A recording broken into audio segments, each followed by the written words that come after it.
Assalamualaikum warahmatullahi wabarakatuh. Perkenalkan, nama saya Nuranisa dengan NIM 200222089. Saya akan menjelaskan materi mengenai analisa dan evaluasi perencanaan daerah. Yang pertama, pengertian evaluasi. Evaluasi merupakan suatu usaha untuk mengukur dan memberi nilai secara objektif pencapaian hasil yang telah direncanakan sebelumnya, di mana hasil evaluasi tersebut akan menjadi umpan balik untuk perencanaan yang akan dilakukan. Selanjutnya, evaluasi pembangunan daerah. Evaluasi pembangunan daerah atau EPD merupakan kegiatan evaluasi untuk menilai pencapaian sasaran pembangunan nasional di daerah serta menganalisis permasalahan dan faktor keberhasilan dalam proses pelaksanaan pembangunan sehingga menjadi lesson learned bagi perbaikan kebijakan pembangunan daerah pada tahap berikutnya. Prinsip-prinsip dasar pengembangan sistem evaluasi. Yang pertama, sederhana dan mudah dikontrol. Yang kedua, kapasitas evaluasi yang kuat. Yang ketiga, evaluasi yang terbuka dan dapat dievaluasi.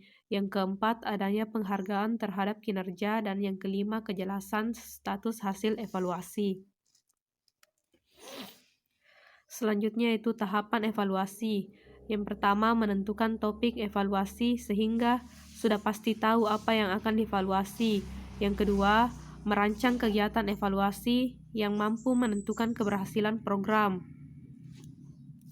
Yang ketiga, menetapkan cara atau metode evaluasi yang akan digunakan. Dan yang keempat, melaksanakan evaluasi, mengolah dan menganalisis data hasil evaluasi tersebut. Materi selanjutnya itu pelaksanaan evaluasi. Menurut tahun 1999, pada umumnya ada 3 cara pelaksanaan evaluasi, yaitu yang pertama, membandingkan fakta atau keadaan yang diperoleh dari pengamatan dan penelitian. Yang kedua, membandingkan sebagian hasil program dalam kaitannya dengan input yang digunakan. Dan yang ketiga, membandingkan perubahan yang terjadi dari waktu ke waktu. Adapun periodisasi pelaksanaan evaluasi, pelaksanaan rencana pembangunan melalui tahapan, ada 3 tahapan, yaitu yang pertama tahapan perencanaan, yang kedua tahapan pelaksanaan, dan yang terakhir yang ketiga tahapan pasca pelaksanaan. Selanjutnya, kegunaan evaluasi. Yang pertama, membantu stakeholder belajar lebih banyak mengenai kebijakan, program, dan kegiatan. Yang kedua, memberikan umpan balik terhadap kebijakan, program, dan kegiatan. Dan yang ketiga, menjadikan kebijakan, program, dan kegiatan mampu mempertanggungjawabkan penggunaan dana publik. Adapun materi selanjutnya itu evaluasi memberikan informasi mengenai yang pertama strategis. Misalnya apakah yang dilakukan sudah benar. Kemudian yang kedua itu operasi. Misalnya apakah yang ditempuh sudah benar. Dan yang ketiga itu pembelajaran. Ya, misalnya adakah cara yang lebih baik digunakan begitu. Selanjutnya jenis-jenis evaluasi. Menurut waktu dan pelaksanaan, evaluasi dibedakan menjadi 2. Yang pertama, evaluasi formatif. Evaluasi formatif ini dilaksanakan pada waktu pelaksanaan program, kemudian bertujuan untuk memperbaiki pelaksanaan program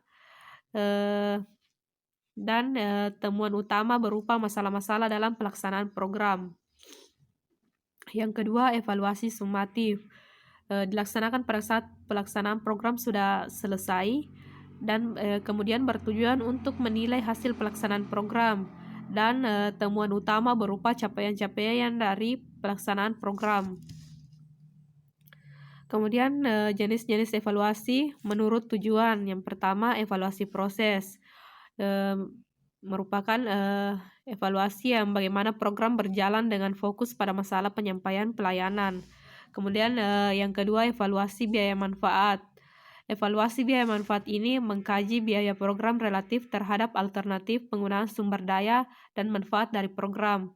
Dan yang terakhir yaitu yang ketiga, evaluasi dampak. Evaluasi dampak ini mengkaji apakah program memberikan pengaruh yang diinginkan pengaruh yang diinginkan terhadap individu, rumah tangga, masyarakat, dan kelembagaan.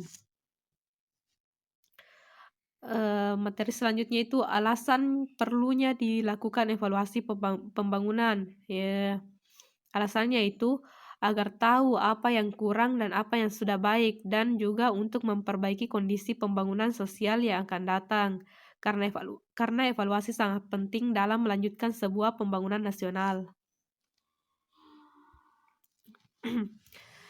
Itulah pemaparan materi yang dapat saya sampaikan. Sekian, wassalamualaikum warahmatullahi wabarakatuh.